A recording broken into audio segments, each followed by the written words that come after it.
제가 오래전에 신문을 봤는데요. 그 신문에 나와 있는 기사 내용 두 가지가 생각이 납니다. 정말 오래된 이야기인데요. 중고 외제차를 판매하는 한 셀러리맨이 있었습니다. 이 사람은요, 성실하고 화술도 되게 좋았습니다.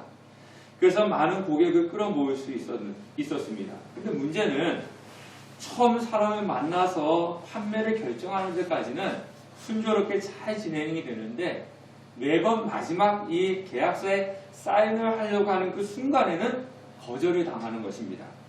그래서 그 원인이 무엇인지 고민을 하고 있는 가운데 선배가 이렇게 묻더라는 겁니다. 사인을 하려고 할 때 사용하는 볼펜이 무엇이야? 라고 묻더라는 겁니다. 우리가 잘 알고 있는 예전에 국민 볼펜 아시죠? 모나미 볼펜. 자기는 그걸 사용한다고 그렇게 이야기하니까 그 선배가 하는 조언이 뭐냐면 그 볼펜은 버리고 최고급 만년필을 사가지고 사인을 할 때 그것을 내밀어라 라고 이렇게 조언을 해주더라는 겁니다. 그래서 그 사람이 최고급 만년필을 사가지고 사인할 때 그 만년필을 탁 내밀었더니 모든 사람들이 다 사인을 하더라는 겁니다. 그래서 그분은 중고 외제차 판매에 좋은 실적을 거두고 있다라고 하는 그런 기사를 제가 보았습니다.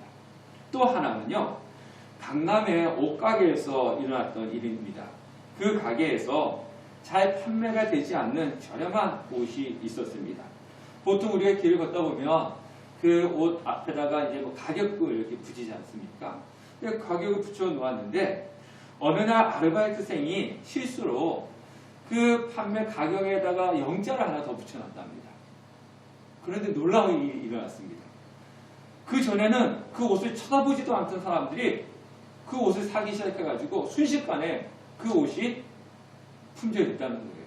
뭐 가격은 모르겠습니다만 5만원짜리를 50만원으로 막 바꿔놨더니 그렇게 빨리 팔리더라는 겁니다. 강남이라고 하는 그 부자 동네에서 너무 저렴하기 때문에 관심조차도 끌지 못하던 옷이 가격이 올라가니까 사람들의 관심을 끌고 품절까지 되는 그런 일이 있었다라는 것을 제가 기사로 본 적이 있습니다. 설득의 심리학이라고 하는 책을 보면요, 이 평상복을 입고 사람들한테 일을 지시할 때하고 뭐 경찰복이라든가 아니면 깔끔한 정장을 입고 일을 지시할 때 사람들이 따르는 것이 차이가 나더라는 겁니다. 평상복을 입고 일을 지시할 때는 말도 잘 안 듣는데 제복을 입는다든가 아니면 깔끔한 정장을 입고 일을 시킬 때는 그 일 지시받는 사람들이 잘 따르더라라고 하는 그런 연구 사례가 있습니다. 여러분들 병원에 가실 때 가족이 큰 수술 받을 때는요, 집에 있는 보석을 다 손에 끼고 가라고 하는 그런 이야기가 있습니다. 왜 그렇습니까? 병원에서 이 사람의 외모를 보고 이 사람은 돈이 있는 사람이구나. 그렇기 때문에 병원비를 못 내고 도망갈 일은 없다라고 판단을 해가지고 큰 수술 같은 경우는 수술해준다는 거예요. 근데 옷이 남루하고 아무것도 없으면 이 사람이 병원비를 제대로 낼 수 있을까? 라고 의심이 들어가지고 수술을 잘 안 해준다라고 하는 그런 이야기가 있습니다.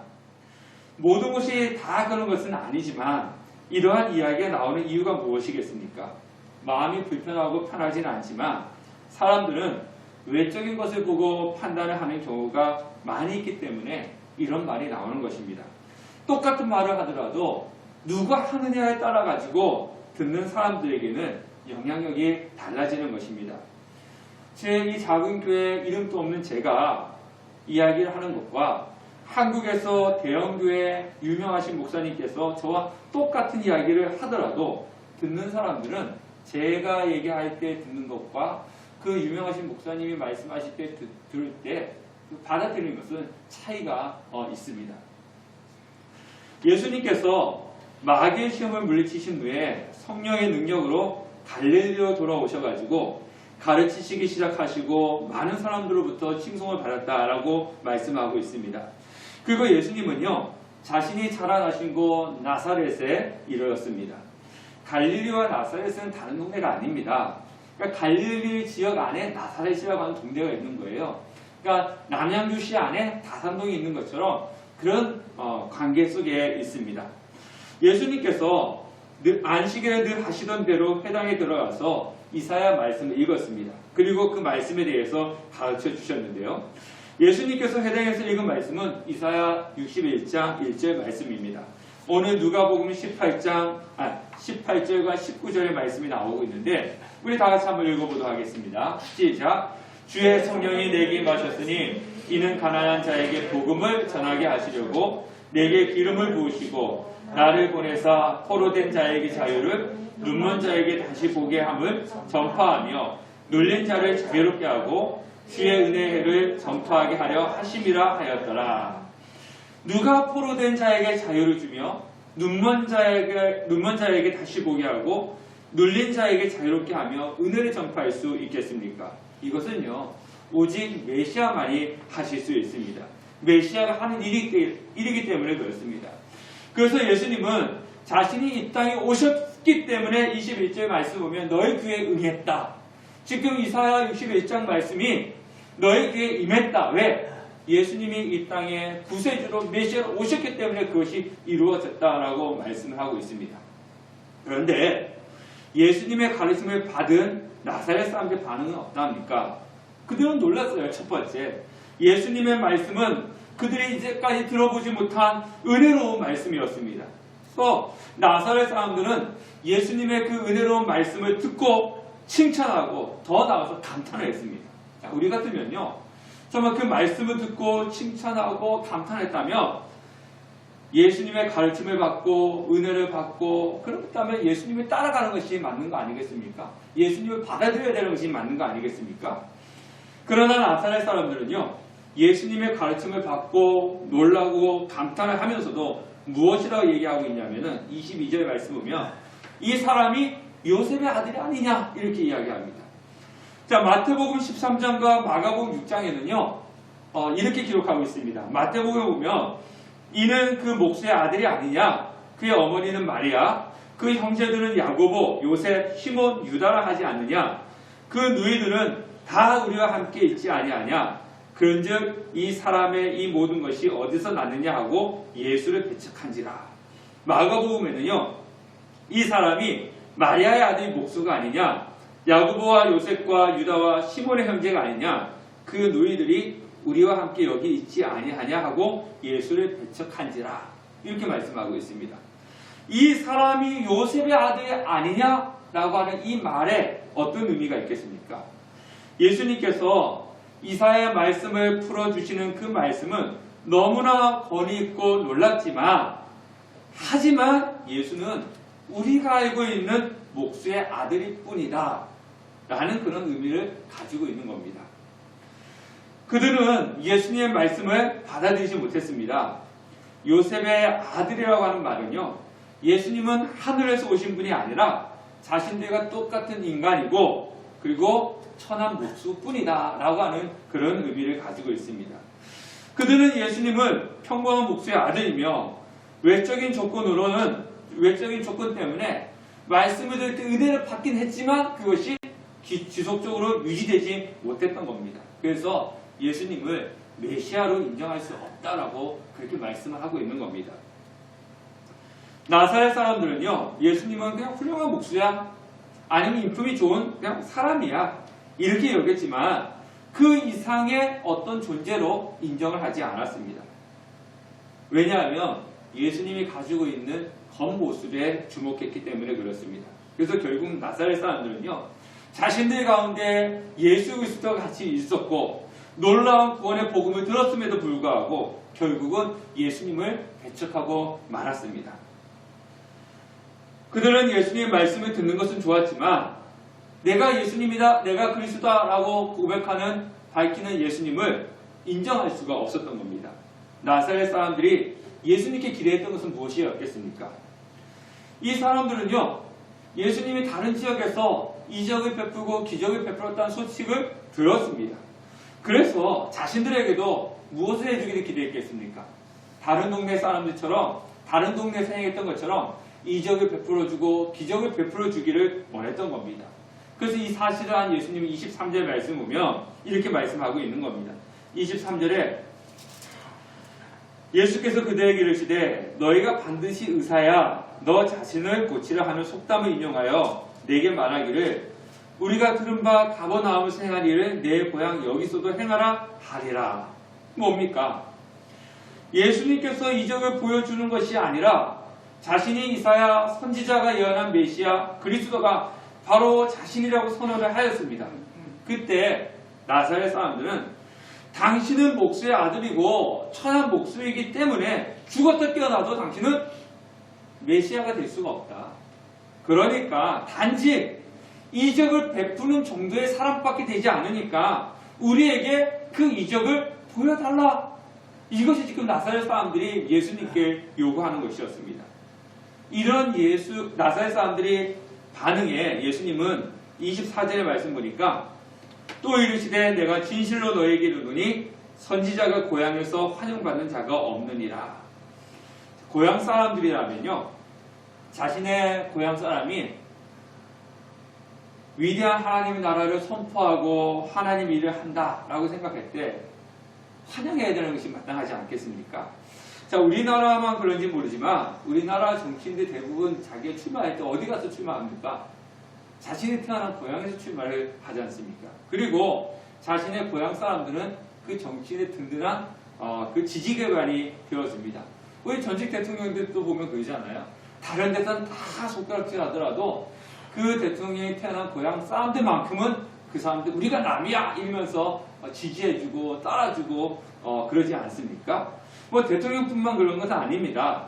뭐 올림픽 때 보면은 금메달 따면은 그 선수가 태어났던 고향은 현수막이 붙잖아요. 경축 누구누구 선수 뭐 금메달 이렇게 획딱 해가지고 다 이렇게 붙지 않습니까? 그러니까 자신의 고향에서 환영을 받는단 말이에요. 그럼에도 불구하고 예수님은 환영받는 자가 없다 이렇게 말씀을 하고 있습니다. 그러면 예수님이 환영받고 싶고 존경받고 싶어서 이런 말씀을 하는 것은 아닙니다.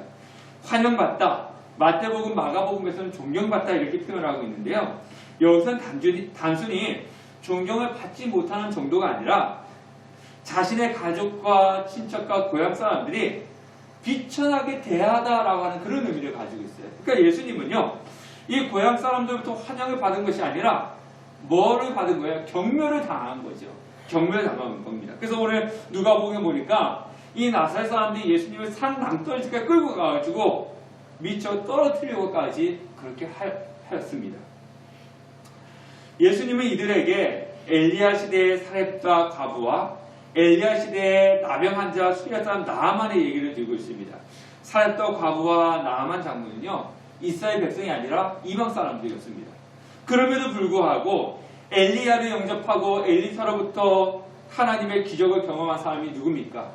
수많은 이스라엘 백성들이 아니라 이방 사람들이 엘리야를 받아들였고 이방 사람이 하나님의 기적을 경험했다는 겁니다. 그러니까 예수님께서 이 사렙과 과부의 얘기와 나아만 장군의 얘기를 하는 것은 무엇이냐면요, 이 말은 너희들은 나의 형제와 친척들이 아니냐. 그런데 이방 사람들보다 나를 환영하지도 못하고 받아들이지 않는다. 그렇기 때문에 너희들은 그 이방 사람들보다 못한 사람들이다. 사렙과 과부보다도 못하고 나아만 사람보다도 못한 사람이 바로 너희들이다. 이렇게 이야기를 하는 겁니다. 왜냐하면 그들은 눈에 보이는 것만으로 판단을 했기 때문에 그렇습니다. 그러니까 예수님이 기적을 보면서도 이 사람은 요셉의 아들이 아니냐 하는 자신들이 가지고 있는 생각의 틀에서 떠나지 않으려고 했습니다. 그러니까 한마디로 예수님은 내세울 것이 없다. 만일 왕의 아들이었다든가 부잣집이었다면은 뭔가 이야기가 달려지겠지만은 목수의 아들이고 천한 목수자느냐, 내세울 것이 없기 때문에 네가 할 수 있는 것은 아무것도 없다라고 그렇게 생각을 하였던 것입니다. 그런데 우리가 분명히 알아야 될 것이 있습니다. 예수님은요, 우리의 필요를 채우기 위해서 오신 분이 아니라 그분의 자신의 일을 하기 위해서 오신 겁니다. 우리는 잘못 생각하고 있어요. 하나님은 나의 필요를 채워줄 것이다. 그래서 하나님 나 이거 해주세요, 이거 해주세요 그러면서 나의 것을 채워주기를 바라는 거죠. 근데 사실 이 땅에 있는 모든 신들은요, 다 인간의 필요를 채워주기 위해서 존재하는 신들이에요. 뭐 다 죽은 신들이지만은 왜 하나님을 이 땅에 있는 다른 신들과 똑같은 신으로 만듭니까?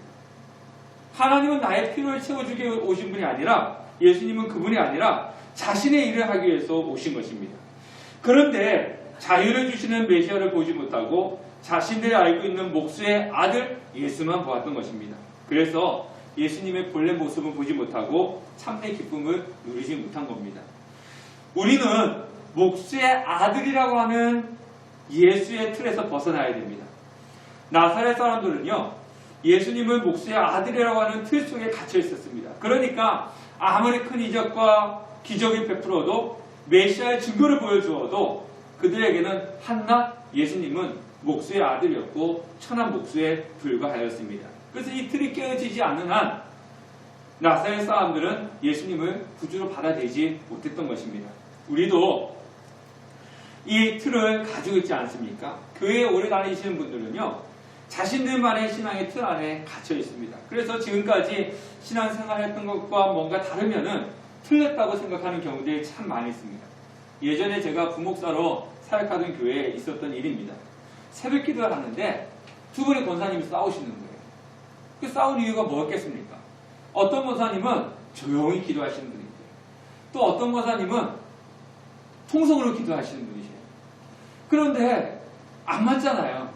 그러니까 조용히 기도하시는 분이 통성으로 기도하시는 권사님 찾아가가지고 하나님의 귀가 멀었냐, 꼭 그렇게 소리 질러야지만 기도를 듣느냐라고 하니까 또 통성으로 기도하시는 권사님은 성경을 봐라. 성경 보면은 간절히 기도하라 그랬지 언제 조용히 기도하라 그랬냐 이러면서 두 분이 막 싸우신 적이 있습니다.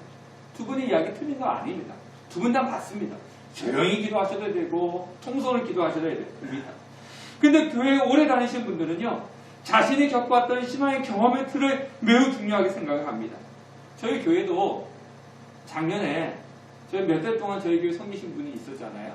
근데 그분이 자신이 여태까지 자라온 그 신앙의 틀과 우리 교회가 다르다는 거예요.